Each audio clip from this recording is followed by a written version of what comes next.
Bonjour à tous et bienvenue à Courant d'affaires. Donc, pour l'émission d'aujourd'hui, même si l'hiver est bien installé, on a voulu revenir sur la saison touristique 2025.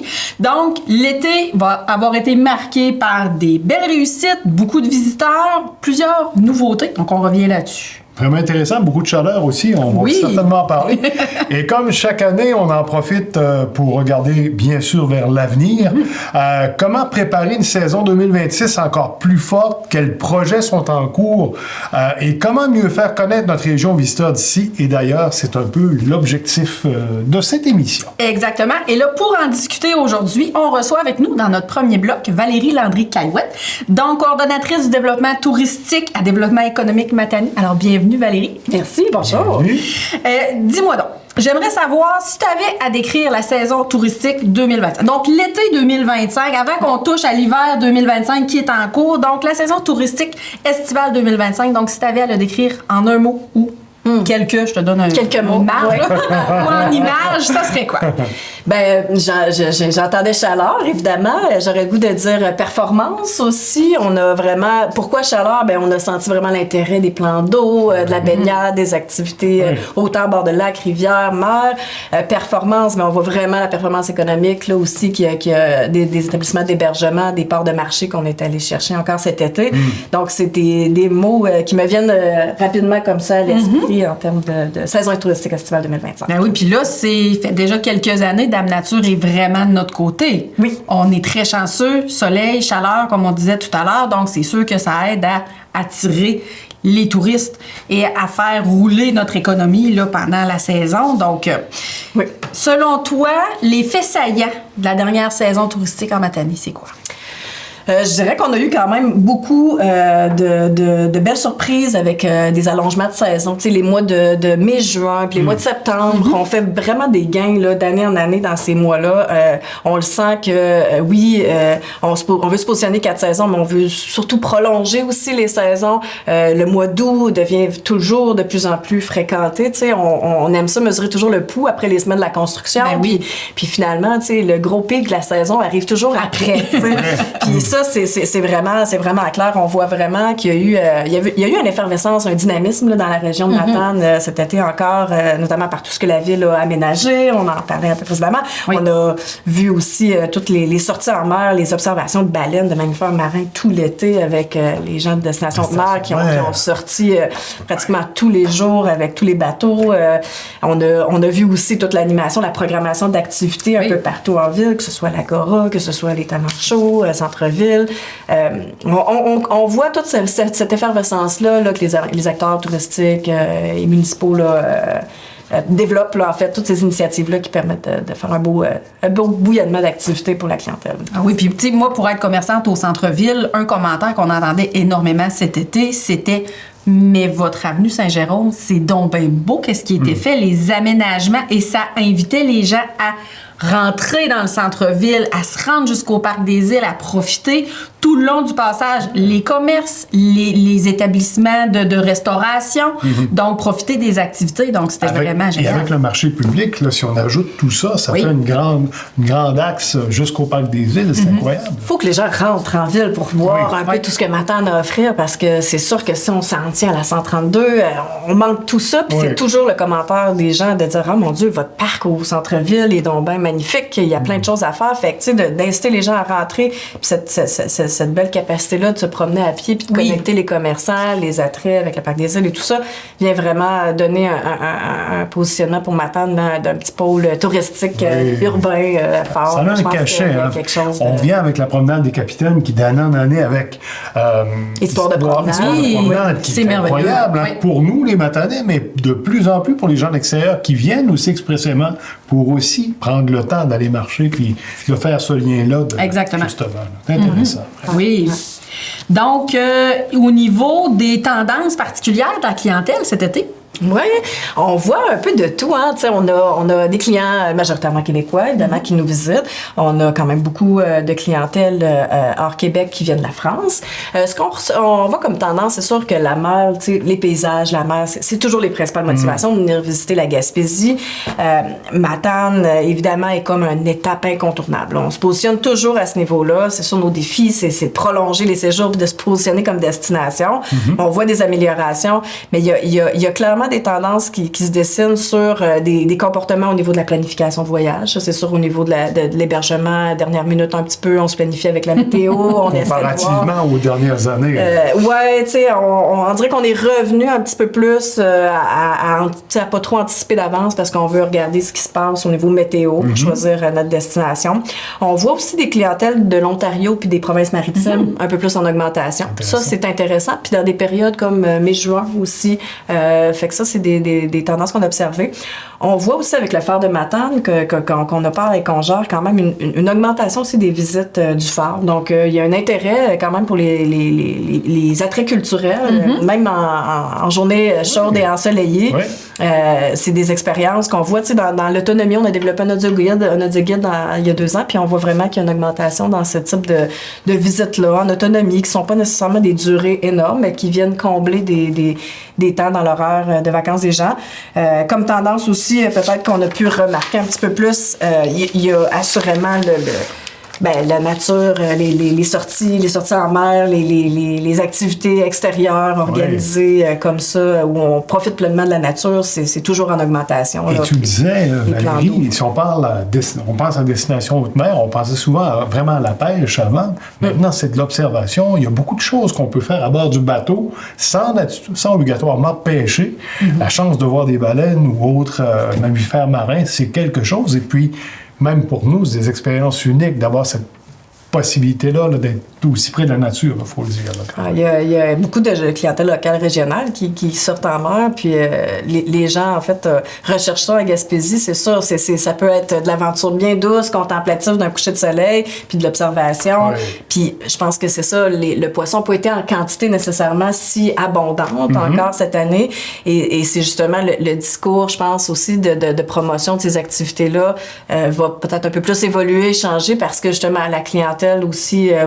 il y en a qui viennent pêcher spécifiquement pour attraper du poisson, mais les gens veulent d'abord et avant tout avoir une proximité avec les gens. Je pense que cette authenticité-là, puis ce tourisme-là qu'on entend parler comme tendance aussi dans l'industrie touristique se manifeste encore toujours de plus en plus. Là. Je dirais que les gens... Et c'est comme ça qu'on essaie de vendre. On se dépose ici, on prend le temps. Oui. On n'a pas une multitude d'activités. Il faut pas se leurrer et dire que, tu sais... Mais on a tout le terrain de jeu pour s'occuper, puis de créer aussi l'expérience, puis le voyage qu'on a le goût de faire. Puis c'est la beauté du territoire. On a un beau territoire sauvage qui a de quoi faire, mais cette proximité-là que les gens veulent avoir avec les gens, discuter, échanger, tu sais, on voit beaucoup cette trame-là se dessiner dans les comportements des visiteurs. L'accueil touristique est une façon aussi un peu de créer cette proximité-là avec les gens. Ils viennent pas nécessairement chercher une information comme avant, ça, ils peuvent la trouver autrement. Fait qu'ils viennent chercher ce petit contact-là avec les gens d'ici, puis qu'est-ce qu'il faut pas que je manque. Puis, c'est beau de voir quand même l'évolution à travers tout ça.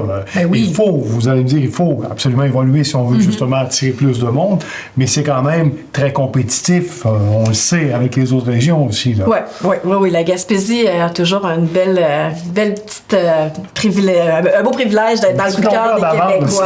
Je dirais top 3, top 5, toujours des régions prisées pour les vacances. Puis effectivement, je pense que on veut rajeunir la clientèle, on veut la diversifier, mais on en a beaucoup qui reviennent nous voir. Puis ça, c'est important. C'est des clients qui sont fidèles chez nous. Puis, la Gaspésie peut se renouveler au niveau de l'offre. Toujours quelque chose de nouveau à proposer. On a vraiment des belles initiatives un peu partout sur le territoire. En Matanie, évidemment. Ben oui. Puis partout en Gaspésie. C'est vraiment intéressant. As-tu remarqué, justement, des tendances particulières dans la clientèle cet été? Chaque saison, on le sait, amène son lot de défis. Quels ont été pour toi les principaux enjeux en 2025 et comment le milieu s'est-il justement adapté à tout ça? Ben, on peut pas nier le fait qu'on a eu une grève du traversier, quand même. Ce serait curieux de pas en parler. Semaine de la construction. Oui. C'est sûr que, tu sais, ça a bouleversé certains plans des gens. Je pense que les établissements d'hébergement ont su quand même trouver des alternatives, puis, tu sais, se positionner quand même pour combler certaines annulations parce qu'on était quand même dans une période quand même fréquentée. Mais c'est quand même des défis où on contrôle pas, en fait, ce type d'enjeu-là, de réalité-là. Donc, on s'adapte, on communique, on essaie de aussi défaire certains tabous. Des fois, on entendait, là, on se disait la Gaspésie est pleine, c'est réservé. Fait que là, à Montréal, c'était un peu des discours qu'on entendait. Évidemment, la grande région de Montréal, Montérégie, Québec, c'est nos gros bassins de touristes québécois. Puis, faut défaire un peu ces perceptions-là qu'on a, qui sont fausses. Tu sais, on regarde les états de réservation, puis il y avait de la place en Gaspésie. Fait qu'il faut s'adapter à ce type de... La météo aussi, des fois, les gens... on y accorde beaucoup d'importance au Québec à la météo. On n'a pas de contrôle. Sauf qu'on a un été exceptionnel, donc cet été-là a permis certainement de profiter de journées intégrales que plusieurs en vacances en ont profité constamment, mais ça a un impact, c'est sûr. Ben oui, parce que c'est ça. On accorde beaucoup d'importance, fait qu'on faut tourner ça un peu à notre avantage. Puis tu sais, il y a plein de choses à faire aussi. Tu sais, la Gaspésie se visite autrement, c'est sûr, dans une semaine où on est plus dans la brume que dans le soleil, mais c'est bon. Les enjeux cet été sont un peu dans ce sens-là. Évidemment, tu sais, toute la question de l'accueil touristique, ça a été, on voit des changements de comportement. Tu sais, nous, on voit que les outils numériques, les canaux d'information se multiplient, fait qu'il faut être présent là où la clientèle est, fait qu'on se déploie sur le terrain, fait qu'on essaie de pouvoir répondre aux gens, puis amener cette valeur ajoutée là aussi du conseil de séjour que l'agent touristique peut amener à un visiteur. Tu le disais au niveau de la diversité, c'est quand même incroyable de penser qu'on a quelque chose comme le vignoble Carpinterie, on a Destination Haute-Mer, on a Mythique Chac Sucré à Saint-René. On a vraiment...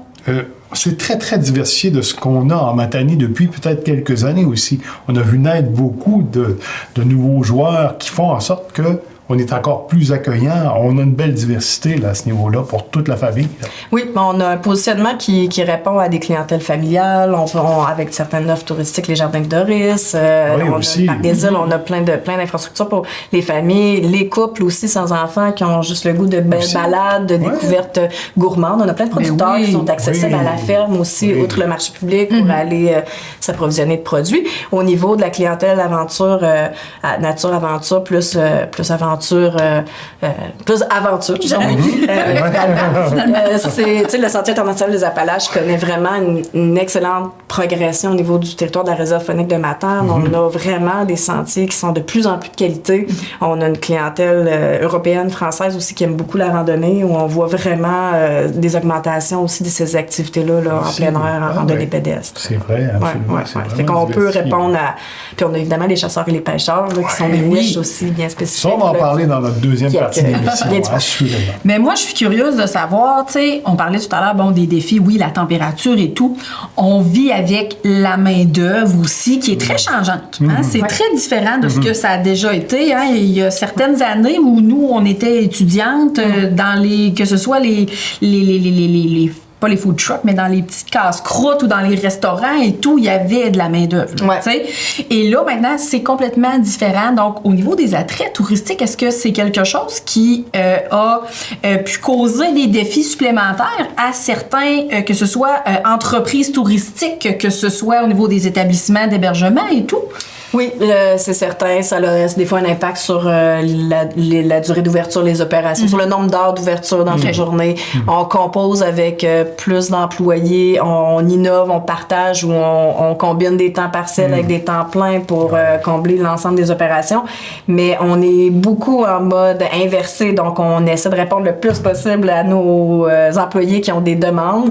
Puis c'est nous, l'employeur, c'est les entreprises touristiques qui se doivent d'être un peu plus créatifs dans la façon de combler leurs opérations avec les contraintes et les enjeux de tous leurs employés, que ce soit le nombre d'heures qu'ils peuvent faire, les journées où ils peuvent pas travailler, parce le tourisme vit beaucoup avec des emplois étudiants l'été. Fait qu'on a ce défi-là de jeunes qui sont actifs, qui sont inscrits à toutes sortes de choses. Fait que C'est beaucoup... oui, ça a un impact quand même sur les opérations, puis on voit que, tu sais, il faut qu'on conserve cette motivation-là de nos employés, puis les entreprises donnent des journées de congé fermes spécifiquement pour s'assurer, tu sais, de maintenir quand même un taux de satisfaction, puis que les gens aient le goût de revenir. Fait que ça a quand même des impacts, là, c'est certain, au niveau des opérations là, pour les entreprises.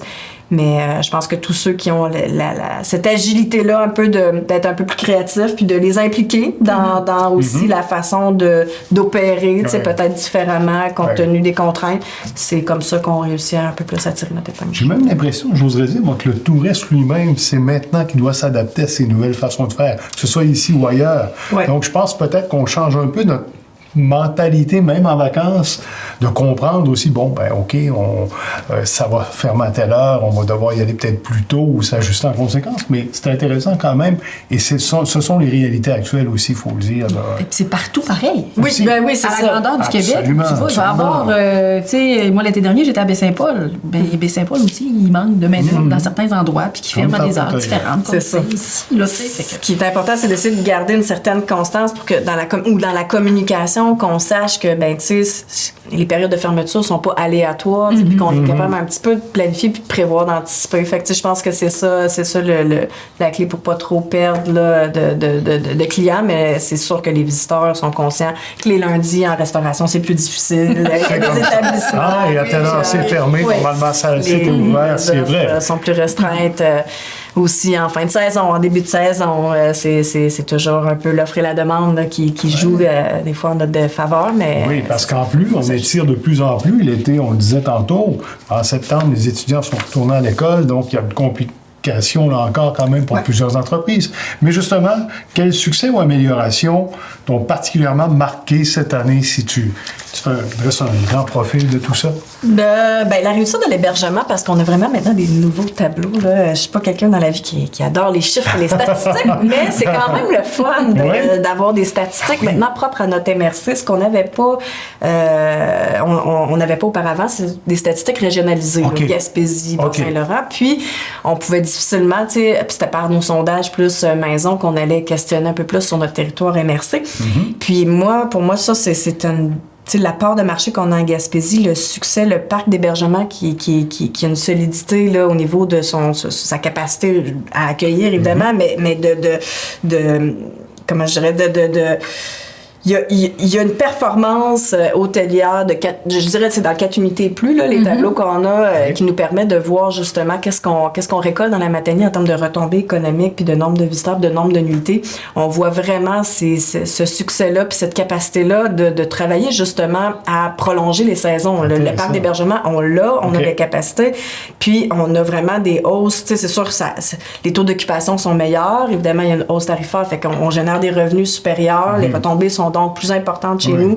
Fait que ça, c'est vraiment, je trouve, un beau succès, une belle victoire, parce que, évidemment, les retombées économiques, c'est important si on veut continuer d'investir puis de démontrer que le tourisme est un moteur économique pour une région, puis on veut attirer des investissements, puis on veut que l'offre touristique continue de se développer, de se bonifier. Nos acteurs touristiques, je pense que c'est là des beaux succès qui nous permettent de voir qu'on peut encore faire plus pour augmenter ça. Ouais. Ben oui. Et là, moi, je suis curieuse de savoir. Quand tu prépares une saison touristique, tu sais, toi qui as à avoir des yeux un petit peu partout sur ce qui se fait pour chapeauter tout ça, c'est quoi les éléments qui doivent être pris en compte pour bien planifier puis coordonner une saison touristique en amont? Tu sais, que ce soit une saison estivale ou une saison hivernale aussi, parce qu'on s'entend, on a 4 saisons, mais il faut que ça roule toute l'année. On fait comment pour pouvoir planifier tout ça? Bien, c'est sûr qu'il y a une je dirais collaboration, concertation, vision, mais en fait, il faut... Puis objectif. Tu sais, je pense que dans des régions où on n'a pas toujours des budgets élastiques et immenses, c'est quoi nos priorités? Sur quoi on veut miser? C'est quoi la vision? C'est quoi la ligne de com aussi? Nos marchés, nos clients cibles en fonction des saisons? Comment on communique? Comment on articule tout le volet promotion, marketing du territoire? Comment on développe des outils puis les ambassadeurs de notre réseau d'acteurs touristiques aussi pour que ça soit finalement, tu sais, nous, on représente un peu une office de tourisme local. Donc, comment, justement, aller chercher cette adhésion-là de tout l'écosystème touristique qui va être à l'affût de qu'est-ce qu'il y a à faire cet été chez nous, comment je peux informer ma clientèle puis les diriger si j'ai des questions parce que j'ai un rôle aussi qui va être payant pour moi si je réponds bien aux questions puis je réfère puis que je suggère des choses, ça va être sûrement très bon pour moi aussi.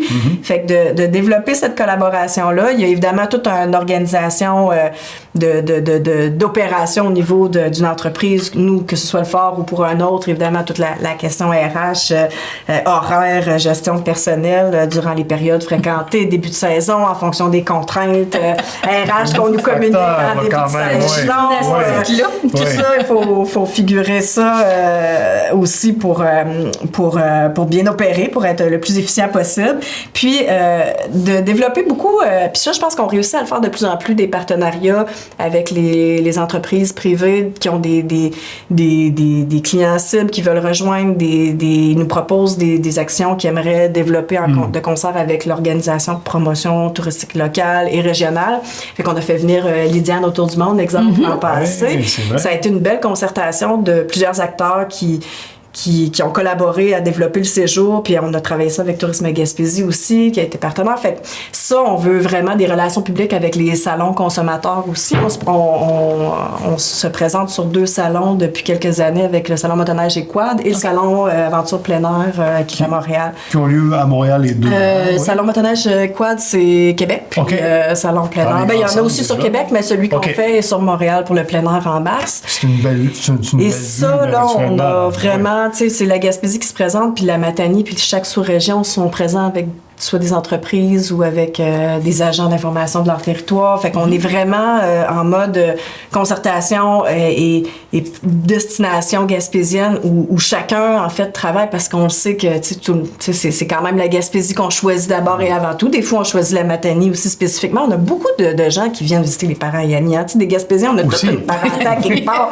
Moi, je revois ça à tous les années dans les sondages. Puis quand on dit que c'est la meilleure pub, puis c'est vraiment...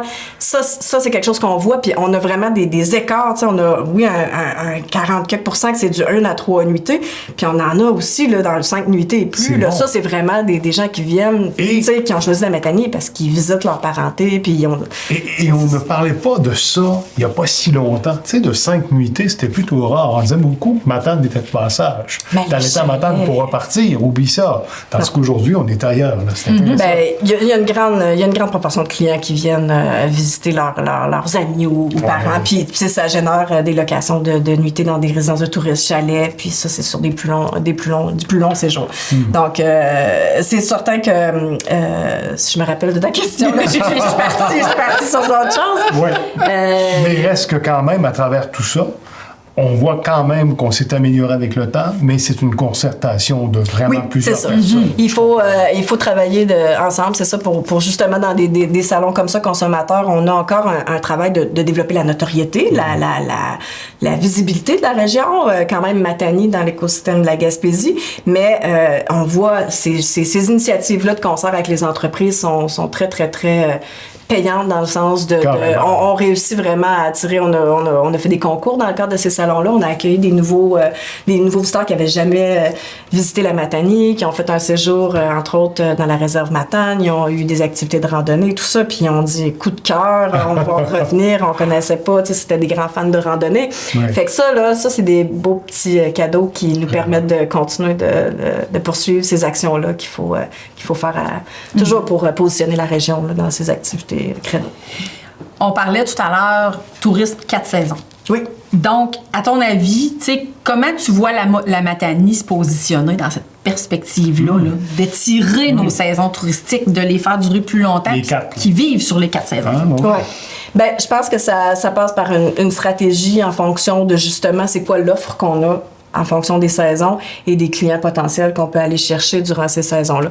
Donc, je pense que l'été, on est capable de travailler à étirer un petit peu plus printemps-automne, mais il y a le marché corporatif aussi du congrès de l'événement d'affaires qui nous permet de se positionner aussi en été-automne. Évidemment, il y a toute la partie clients, plus de proximité. On va travailler des marchés plus de proximité régionaux pour des temps comme le mois de mars à avril-mai, mettons. On va être plus dans des stratégies de clients gaspésiens, Bas-Saint-Laurent. Mais on a aussi l'hiver, tu sais, la motoneige, on le sait que c'est quand même la clientèle touristique principale l'hiver, c'est les motoneigistes. Mais on a toute la partie relâche scolaire puis activité aussi, quand même aussi de familiale qu'on n'a pas gêné de se vendre sous cette bannière-là. Tu sais, on a tout à proximité ici, là, le ski, la raquette, le patin, le traîneau à chien, le spectacle. Tu sais, t'as pas à faire 1 heure de route pour aller consommer. Ouais. Fait que ça peut être intéressant de se dire, un petit court séjour, tu sais, je vais vraiment profiter un petit peu plus du temps que je vais avoir, mais tout va être à proximité. Fait que les stratégies, je pense que se définissent en fonction des clients, des marchés, des saisons, des marchés qui sont réalistes à aller atteindre. Puis donc, je pense qu'on travaille à prolonger les saisons plus que nécessairement se positionner 4 saisons, mais c'est prolonger l'hiver, puis c'est prolonger l'été. Fait que ça finit par toucher les 4 saisons, évidemment. Parlons-en de prolongation. Tu es déjà, je suis sûr, plongé en 2026 déjà. Oui. La tête est un peu là actuellement, même si on dresse le bilan de la dernière année. Quelles sont les priorités, les projets ou dossiers qui guideront la prochaine saison? Évidemment, on continue d'optimiser tous les canaux de communication, toute la façon de promouvoir le territoire, les outils. On est bien fiers de nos petites infolettes hebdomadaires là, que les gens attendent, ils veulent savoir qu'est-ce qui se passe cet été, puis sinon on veut consolider ça. Évidemment, on travaille aussi sur un projet avec le Fort pour être encore plus un pivot qui va distribuer puis susciter de l'achalandage, donc une exposition renouvelée au niveau du Fort de Matane. Qu'en 2026, on a quand même en priorité. Donc, on va vraiment travailler sur le contenu de la future expérience qui va être déployée pour 2027, mais ça fait partie quand même de nos priorités de 2026. Et évidemment, continuer de développer ce réseau d'ambassadeurs-là, les collaborations, les synergies entre les acteurs, ça fait partie des priorités 2026. Mais je vous dirais que c'est sûr qu'il y a déjà... La stratégie est quasiment toute ficelée à cette date-ci, là, déjà, pour ce qui est de l'été. Fait qu'on là, on va travailler plus, justement, l'organisation de l'accueil touristique en prévision de l'ouverture du phare et tout ça. Donc, les priorités sont pas mal à ce niveau. Valérie Landry-Caillouette, merci beaucoup pour toutes ces précisions. On a bien hâte de voir déjà ce que l'hiver nous réserve 2026, mais l'été à venir aussi. Tout à fait. Merci beaucoup. Merci. Merci. Et puis, restez avec nous dans quelques instants. 2 nouveaux invités vont joindre à nous.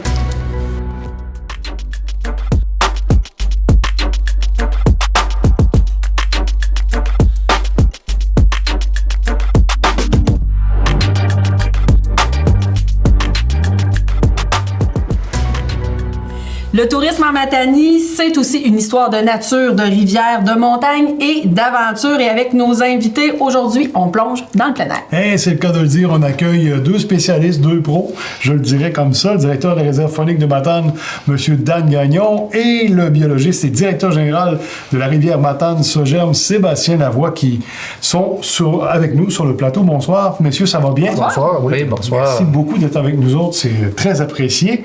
Tout d'abord, un retour sur la dernière saison dans vos secteurs respectifs. On le sait que ça a été un été spécial, on le disait tout à l'heure. Quel constat vous faites, Sébastien, entre autres, au niveau de la rivière Matane? Oui, ça va dépendre de quel angle on va regarder. Si on regarde au niveau des montaisons du saumon, au niveau des grands saumons, encore une fois, très difficile cette année. On s'en attendait, considérant les statistiques qu'on avait eues en 2024. Donc, on s'attendait à avoir une mauvaise saison de grands saumons pour 2025. Par contre, ce qu'on est vraiment très agréablement surpris, c'est la quantité de petits saumons qui est remontée en rivière, que c'est l'une de nos très bonnes années en termes de petits saumons. Donc ça fait en sorte que on peut vraiment avoir de l'espoir pour l'an prochain, d'avoir un beau retour de grands saumons pour 2026. Donc ça va quand même bien là-dessus. Si on regarde, mettons, si on se compare la rivière Matane avec l'ensemble du réseau des autres rivières, on s'en est quand même très bien sorti en termes de montaison. Mais encore là, il faut relativiser. C'est une mauvaise saison de façon générale à l'ensemble du réseau. D'où la raison pourquoi il y a des modalités communautés de pêche qui sont restrictives. Donc, c'était remise à l'eau intégrale de tous les saumons pour la saison 2025. Ça s'enligne pour être comme ça également en 2026. Ce qui est normal aussi, là, considérant le contexte qu'il y a présentement au niveau des retours en mer, des saumons qui sont très faibles. Protection de l'espèce, vraiment. C'est ça. Il faut vraiment être prudent pour conserver qu'est-ce qu'il y a là. Et nos générations futures. Exactement. Il faut y penser. Naturellement, en ayant des mauvaises saisons de montaison, ça se traduit aussi par des mauvaises saisons en termes de fréquentation. Donc, 2025, on s'est un peu amélioré comparativement à 2024, mais on a enregistré quand même seulement environ 3700 jours pêche, ce qui est pas énorme, considérant que d'habitude, c'est un 6500 jours pêche qu'on va faire. C'est même énorme, là, la différence, on la sent. Exactement. Et ça, dans le fond, c'est sûr que c'est un enjeu financier important pour nous. Oui. On sait que notre organisation dépend que du saumon. On a une difficulté en termes de diversification de nos sources de revenus. Donc, quand il y a une mauvaise saison en termes de saumon, naturellement, on encaisse le coup. Là, directement. Il faut le dire, Sébastien, on l'a toujours dit aussi, la rivière Matane est une rivière école. Donc, on le sait que c'est une rivière qui est appréciée. C'est une des plus belles au Québec. On n'a pas peur de le dire. Les gens l'aiment beaucoup. Mais on comprend très bien ce défi-là. Dan, de ton côté, il y a l'automne, il y a la chasse à l'orignal, bien sûr, mais il y a aussi le beau côté nature de l'été, d'aller pêcher à la truite. Comment ça s'est passé l'été dernier? Nous, ce qui vient nous aider, c'est que les gens réservent d'avance. Oui. On ouvre les disponibilités généralement au mois d'avril pour l'année suivante. Donc, ça aide pour les réservations. Quand on a réservé un séjour de pêche en chalet, beau temps, mauvais temps, on va venir. Oui. Pour ce qui est de la qualité de la pêche, on vit certaines choses aussi que le saumon, que les rivières à saumon vont vivre. C'est que l'ombre de fontaine, un petit peu partout au Québec, n'est pas dans ses plus beaux états. OK. Puis de plus en plus, on doit faire attention à nos plans d'eau. On se rend compte que nos plans d'eau, c'est souvent la tête de la rivière Matane. Oui, c'est interconnecté. On est sur le même territoire. On est sur le même bassin versant. Vraiment ensemble. Donc, ce qu'il faut s'assurer, c'est que nos plans d'eau soient en santé. Il faut être attentif à différentes choses. Des fois, on se rend compte les niveaux, les taux de phosphore. On voit que même autour de nous, là, il y a des espèces aquatiques envahissantes là, qui commencent à s'approcher. Fait qu'il faut être sensible à ça. Pour nous, des fois, on met des mesures, les gens peut-être ne comprennent pas. C'est le fun aujourd'hui de pouvoir en parler. On a retiré dans les dernières années les embarcations personnelles. Ouais. Les gens qui venaient avec leur embarcation, qui avaient la chance peut-être d'aller sur le lac Matane, d'avoir leur propre moteur, l'embarcation, les viviers pour mettre le poisson, puis mieux équipés pour pêcher, c'est le fun. Sauf que quand les gens se déplacent de lac en lac ou vont sur des lacs, des fois, ce qu'il pourrait y avoir de la moule zébrée ou d'autres espèces, en faisant des moves, je voulais dire en anglais, c'est un move comme ça, mais en faisant un geste comme ça nous permet de se garder à l'abri ou du moins retarder le plus possible. Mais de notre côté, par exemple, la pêche, c'est quand même bien déroulé. On fait attention quand même à la ressource. On sait que c'était un été qui était quand même très chaud. Oui, plus la baignade que la pêche. Autant la rivière, elle était basse une partie de l'été. Puis quand il n'y a pas beaucoup d'eau, même dans nos lacs, quand l'eau est chaude, le poisson, il cherche le fond. Exact. Ça bouge. Parce que ça, c'est un enjeu qu'on a de commun dans nos deux territoires, c'est au niveau des périodes d'eau chaude. Oui. Ça, c'est majeur autant pour la qualité de la pêche pour l'ombre de fontaine que pour le saumon atlantique. Et également, il y a un enjeu de survie de nos poissons. On a des poissons qui sont des poissons qui aiment l'eau froide. Donc, on a besoin de protéger les refuges thermiques. Les refuges thermiques, dans le fond, c'est les endroits où l'eau est plus fraîche qui va permettre aux salmonidés d'aller se réfugier, d'aller se cacher, puis de survivre ces périodes de canicule-là. Et dans un contexte de changement climatique également, les périodes de canicule vont être de plus en plus fréquentes et probablement aussi de plus en plus intenses. Donc, pour le futur, dans les prochaines années, ça va être un enjeu majeur qui va nous affecter. Là. Et dans les deux cas, si on parle d'un niveau plus bas de rivière ou un niveau plus bas au niveau des lacs, on sait que les poissons veulent se cacher le plus profond possible. Là encore, ça a un impact avec les rayons du soleil et tout ce qu'il y a autour aussi, on le comprend. Là. C'est vraiment incroyable quand même. C'est intéressant. Mais on prend des mesures. L'idée, c'est vraiment de s'assurer qu'on ait une ressource à long terme.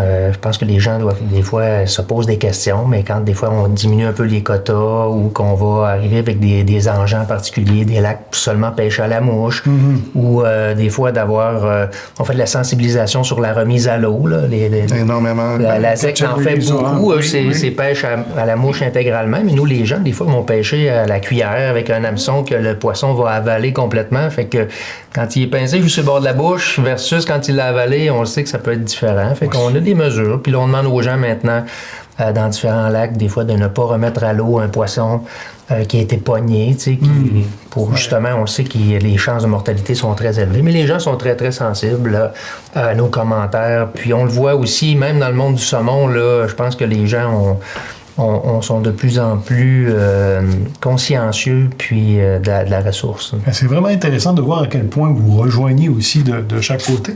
Avez-vous remarqué des changements dans la clientèle, plus de familles, de touristes d'ailleurs, au Québec ou même à l'international, Sébastien, de ton côté? Ben, moi, c'est plus moins. Je vois de façon générale. Oui, c'est vrai. C'est vraiment, oui. Mais je dirais qu'au niveau de la clientèle, c'est pas nécessairement plus au niveau de la provenance, mais c'est plus au niveau du style de pêcheur qui va venir. Dans le fond, on a parlé des pêcheurs beaucoup consciencieux de la ressource. C'est des pêcheurs que la remise à l'eau intégrale de tous les saumons, il ne faut pas que ça les dérange naturellement. Donc, c'est vraiment une clientèle plus sportive qui va être là. Donc, c'est ça.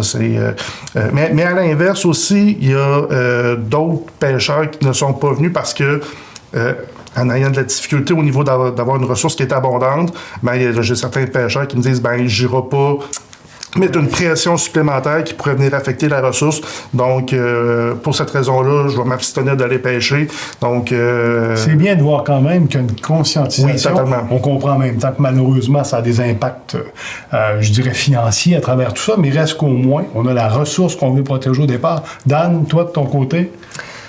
Nous autres, on parle un petit peu de chiffres, de statistiques. C'est sûr que la réserve faunique, c'est quand même beaucoup de personnes qui viennent nous visiter. Là. Nous, c'est 35 600 jours personnes sur la réserve. C'est un grand terrain de jeu. C'est un grand terrain de jeu. C'est sûr que la rivière, il y a une partie de la rivière, mais nous, on est toutes les branches du territoire. Et puis, on a une multitude de produits, autant en chalet, en camping. Les gens viennent nous voir en villégiature.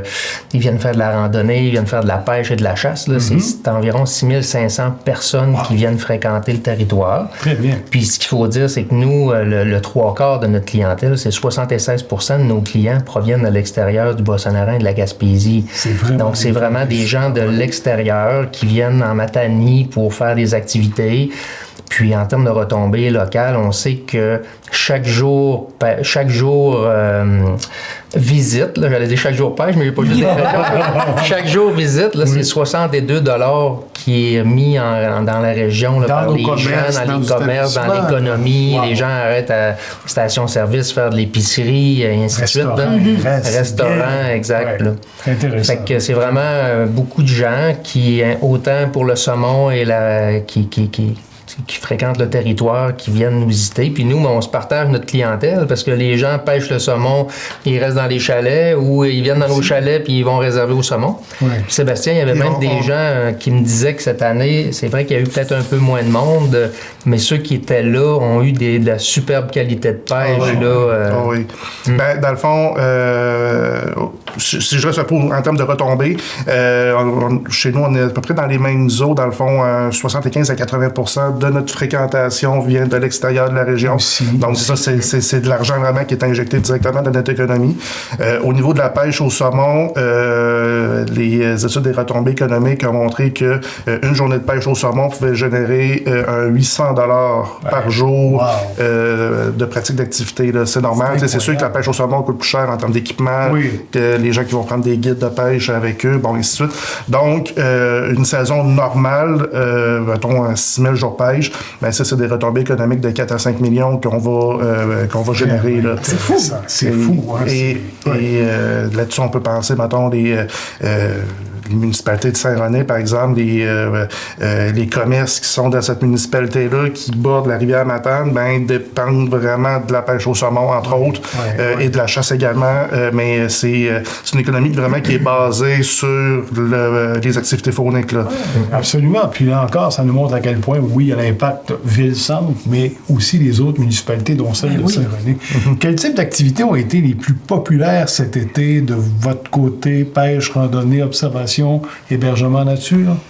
Bien, du côté de la réserve, c'est sûr que nos gros produits l'été, c'est la pêche en hébergement et la villégiature. Donc, les gens qui viennent profiter du territoire, contempler le territoire. On a des magnifiques paysages. C'est le début de la chaîne de montagne des Chic-Chocs, le lac Matane avec sa renommée.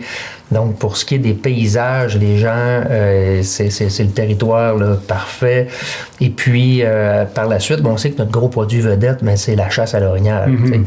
On est dominant, je veux dire, au Québec pour la chasse à l'orignal. C'est le produit vedette de la réserve. Et puis, on est inégalé en termes de... Non, mais faut se les bretelles jusqu'à nouvel ordre et pas encore longtemps, mais c'est quand même incroyable de voir à quel point Matane se démarque. À ce point-là. Beaucoup. Depuis des années, on est chanceux, on est choyé d'avoir la capitale de l'orignal en Matanie. Et puis, comme juste la chasse à l'orignal, c'est 2500, voire proche 3000 personnes qui viennent seulement l'automne dans une période très courte. On parle de 2 mois. Où les gens viennent ici, puis on le sait, là, quand on vient à la chasse, des fois, on dépense un petit peu plus dans l'environnement local. Ça, c'est merveilleux. Hein? On dit que c'est une religion, c'est le cas de le dire sans étonne. De ton côté, Sébastien, quand même, comment on voit ça? Assurément, on l'a dit tantôt, la pêche est très importante, mais il y a aussi ce qu'on disait aussi, je disais Rivière-École. Moi, j'ai toujours l'impression quand même qu'on est là pour dire on veut apprendre de futurs pêcheurs. Je sais que c'est la même chose de la CEPAC, mais notamment... C'est comme votre mission première aussi. Là. C'est sûr que, si je recule cette année, l'année d'avant, c'est sûr qu'on n'a pas mis l'emphase beaucoup sur la relève, sur le recrutement. C'est normal, on ne voulait pas mettre de pression supplémentaire sur nos ressources qui est fragile. Mais néanmoins, lorsque les conditions vont se replacer, c'est clair qu'on va remettre un effort sur la relève.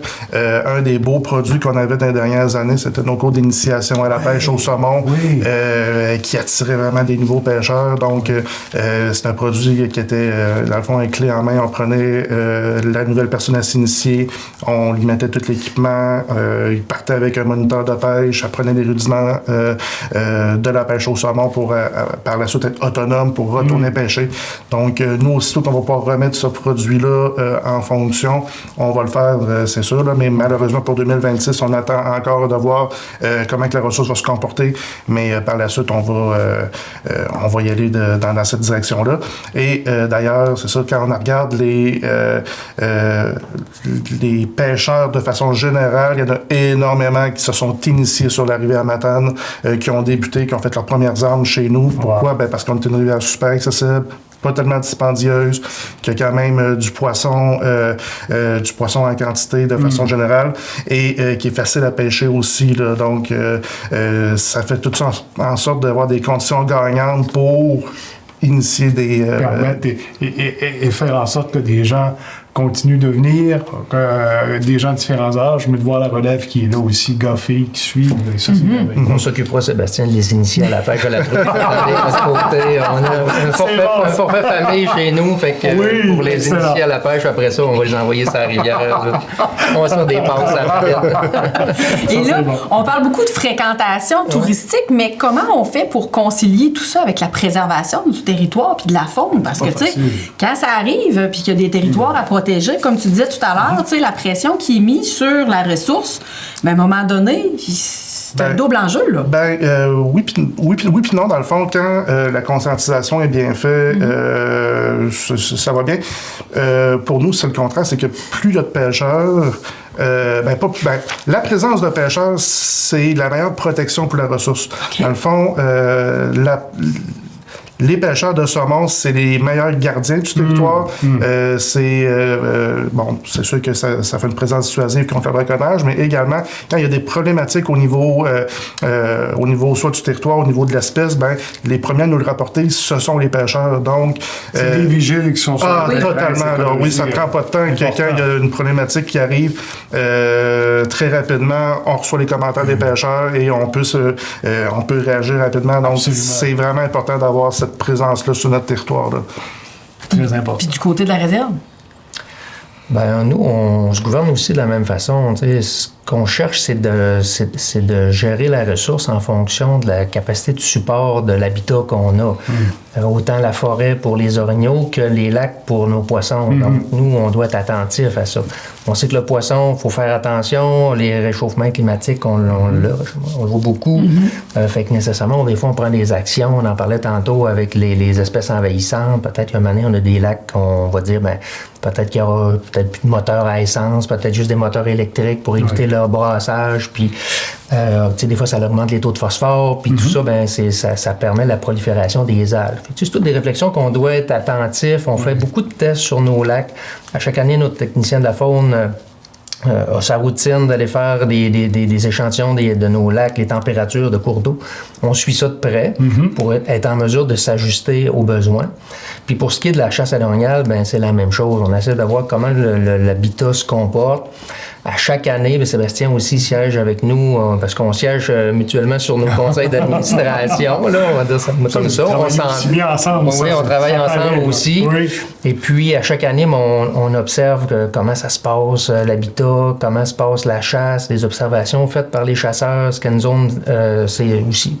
Ou une zone, peut-être, une année, c'est vu moins d'orignaux, plus d'orignaux. Fait que là, on s'ajuste en fonction de ça. On ajuste le quota avec le ministère. Fait que des années, quand ça va bien, on peut aller en récolter un petit peu plus. Une autre année, on dit, là, ça a descendu, on s'ajuste. Parce qu'il y a la rigueur de l'hiver, il y a la tique chez l'orignal, il y a toutes sortes d'autres facteurs qui viennent influencer nos espèces synégétiques et halieutiques. Ça, dans le fond, c'est une des forces qu'on a avec les territoires fauniques structurés versus les territoires libres, dans le fond, forêt publique ou rivière publique. C'est que dans les territoires fauniques structurés, on vient chercher de la donnée au niveau de nos efforts de chasse, pêche, prélèvement, et ainsi de suite. Donc, on est capable d'avoir une gestion très, très fine de nos populations animales et d'être capable aussi d'avoir une certaine flexibilité pour réagir rapidement de façon efficiente lorsque des enjeux qui apparaissent. Donc, vraiment une gestion soit rivière par rivière ou forêt par rivière, forêt par forêt, je peux dire ça comme ça. Ça nous permet vraiment d'avoir une gestion très rigoureuse qui fait en sorte d'avoir une réserve faunique qui a parmi les meilleurs succès, qui a le meilleur succès de chasse au Québec et une rivière à saumon aussi qui est quand même peut bien se comporter bien avec des montaisons normales. Deux sites, là, on voit quand même, et il y a une protection, vous le dites, là, il y a un travail énorme de fait, j'oserais dire annuellement, pour s'assurer de protéger ces secteurs-là, bien sûr. Et là, par curiosité, il y a eu dans les dernières années très forte augmentation au niveau du camping. Et là, le retour à la terre d'une certaine façon. Est-ce que vous sentez un engouement croissant, peut-être du côté de la réserve faunique, là, Dan, tu pourrais me dire, le tourisme responsable ou l'éco-aventure, est-ce qu'il y a un engouement de ce côté-là au niveau de la réserve? Puis comment, de votre côté, vous répondez à tout ça? C'est une bonne question. Il y a eu un fort engouement là, directement après la pandémie. Oui, tout le monde a pris la direction de la nature, là, on va dire comme ça. Les gens ont fréquenté, ont sorti le temps, sont venus partout. De manière, il y a eu un certain ralentissement. Puis là, je pense que les gens sont venus nous voir, sont venus nous visiter un petit peu plus en grand nombre. Un petit peu plus de personnes du côté des campings qui sont plus consciencieux de la nature. On le voit de plus en plus. Tant mieux, c'est rassurant d'entendre ça quand même. Puis nous, on suit la parade aussi. On est rendu même qu'on fait du compostage dans nos chalets. On invite les gens à faire leur bout. C'est pas parce qu'on est dans la forêt à 1 heure de route qu'on n'a pas de recyclage puis que les gens contribuent pas encore en faisant du compostage. On est rendu là. Oui. Puis il faut ajouter, Dan, que vous êtes éco-énergétique aussi au niveau des chalets. Vous avez fait un travail incroyable au fil des ans. Beaucoup. À peu près tous nos chalets sont sur des systèmes solaires maintenant. Puis même l'année prochaine, on a des projets de convertir même des secteurs où on a des grosses génératrices qui virent, avoir peut-être des champs solaires avec des accumulateurs, des batteries qui accumuleraient pour justement éliminer... si on est capable, là, l'utilisation de la génératrice, là, fait qu'on a des projets qui s'en viennent là-dessus. Là. On prend le virage vers...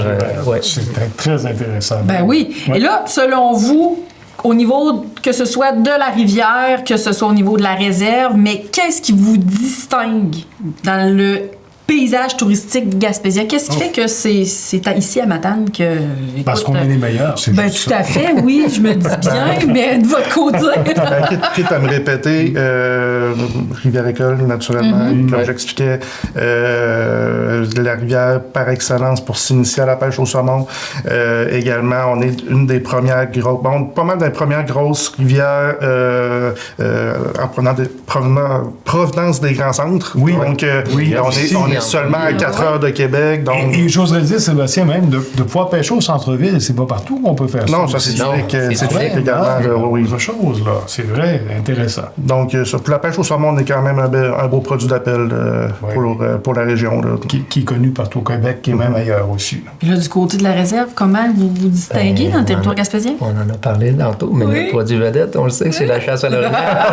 On revient à ça, là. On revient là-dessus. Fait que c'est ce qui fait notre notoriété, ça c'est certain. Donc, les gens nous connaissent, attendent le tirage. Il y a des milliers de personnes qui appliquent à chaque année au tirage au sort. Il y a l'Auto-Québec, il y a vous. Pour venir, oui, c'est ça. Parce qu'il y en a qui vont attendre, imagine la chance de pouvoir. Et quand tu as cet appel-là ou cette chance-là, c'est vraiment... Moi, je ne chasse pas, mais je suis préposée à l'inscription tirage au sort. Mon conjoint, mon fils, mon beau-père.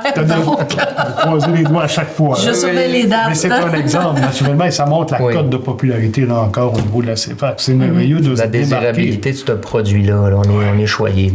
Puis là, l'engouement, est-ce que ça a diminué au fil des années avec la chasse? Pas du tout, non, hein? La chasse, là, ça continue. Il y a de la relève aussi. Là, il y a de la relève, on a des produits de relève. Je pense qu'on travaille fort pour ça. Puis actuellement, on touche du bois. Là. Ça va bien du côté de la chasse à l'orignal, là, de ce côté ici. Il faut être prudent. On est toujours dans un habitat qu'il faut faire attention, mais ça se passe quand même bien. Là. Et de plus en plus de chasseuses. Oui, aussi. Oui, parce qu'il y a été des années... Exactement, il y a eu des années on voit des filles des filles de bois de plus en plus. Puis certainement, mais c'est intéressant de voir à quel point, et je comprends, là, c'est quand même un élément fragile des deux côtés, mais d'être capable de dire que la Matanie attire autant, c'est vraiment intéressant. Plusieurs le savent, mais je pense que tu le disais, Dan, tantôt, on ne connaît pas assez notre territoire, j'oserais dire, et c'est bon de vous entendre aujourd'hui là, des deux côtés à ce sujet. Oui, et que nous, ici, on ne sait pas qu'est-ce qui se passe à 100% autour de nous. Ben là, c'est le fun. Oui. Oui. De mon côté, je dirais que je vous poserai la question suivante. Avez-vous des partenariats ou collaborations avec d'autres secteurs touristiques comme hébergement, restauration, événementiel pour enrichir l'expérience des visiteurs, même si déjà là, c'est très enrichi? Officiellement, non, sauf que on travaille avec plein de partenaires. On est le meilleur exemple, nous, puis la réserve Fournet, vous ne faites qu'un, j'oserais dire. Pas loin. mais quand on regarde après ça, l'ensemble des autres acteurs du milieu autour de ça, on parle, veux pas les pêcheurs, chasseurs qui viennent, avec l'hébergement autour. Nous aussi, également, beaucoup de guides de pêche. Donc, c'est des emplois pendant l'été aussi. Oui, c'est vrai. Ça, c'est vraiment intéressant. Et puis souvent, les bons pêcheurs au saumon sont aussi de bons chasseurs aussi. Oui, la clientèle, les clientèles souvent font les deux activités, autant la chasse que la pêche. Oui, vraiment, on voit ça de ce côté-là.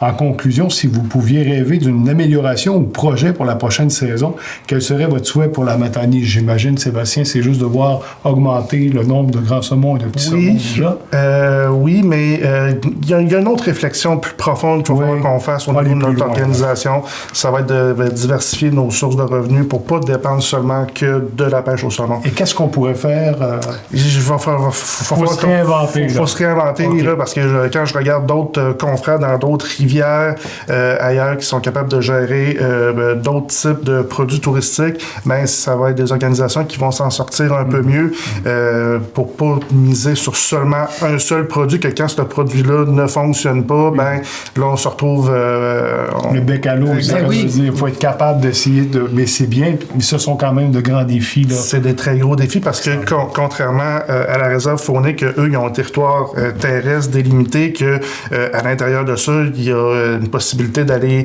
Des développements accessibles. Nous, on a seulement la rivière.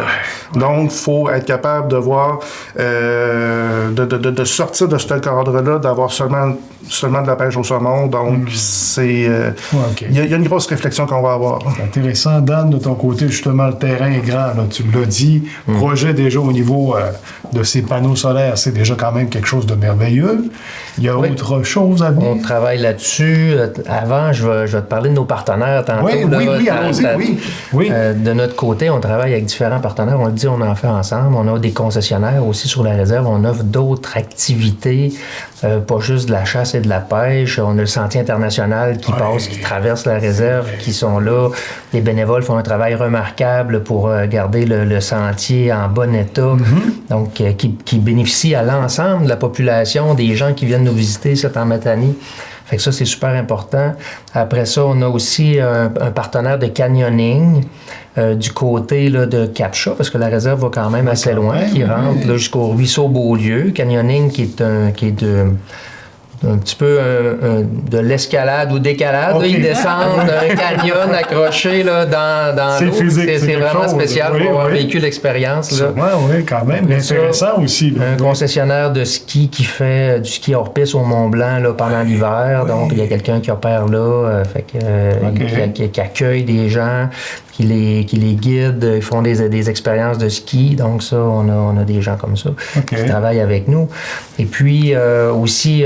on a les clubs de quad et de motoneige qui traversent le territoire, avec qui on a des ententes, des collaborations, parce que nous aussi, c'est réglementé. Il y a des périodes où on peut pas des fois faire des activités.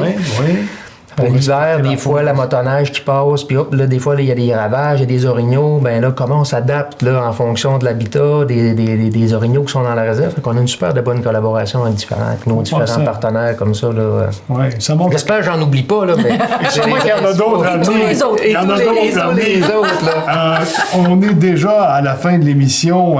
Ce que l'on retient de nos échanges aujourd'hui, c'est vraiment que il y a la passion, l'engagement, la fierté qui anime nos acteurs touristiques. On sent qu'il y a une volonté aussi de vouloir vraiment faire plus avec ce qui est possible de faire. Mais on voit, messieurs, qu'on est en bonne main. Moi, je vous souhaite le meilleur vraiment pour le futur. Et on va souhaiter une bonne saison de pêche à venir très bientôt à Sébastien de votre côté. Merci. Pour commencer, on va souhaiter beaucoup de neige. Oui. Pour commencer. Pour avoir beaucoup d'eau. Je ne sais pas si les téléspectateurs vont nous suivre là-dedans, mais il reste qu'il y a une importance capitale pour nos ressources, ça c'est sûr. Merci Sébastien Lavoie, merci Dan Gagnon, c'est un plaisir de vous accueillir. Merci beaucoup. Merci à nos invités d'avoir partagé vos perspectives, c'est super apprécié. Merci à vous à la maison d'avoir été à l'écoute. Donc on se retrouve dans un prochain épisode de Courant d'affaires présenté par la Chambre de commerce et d'industrie de la Matanie en collaboration avec Nous TV. À la prochaine.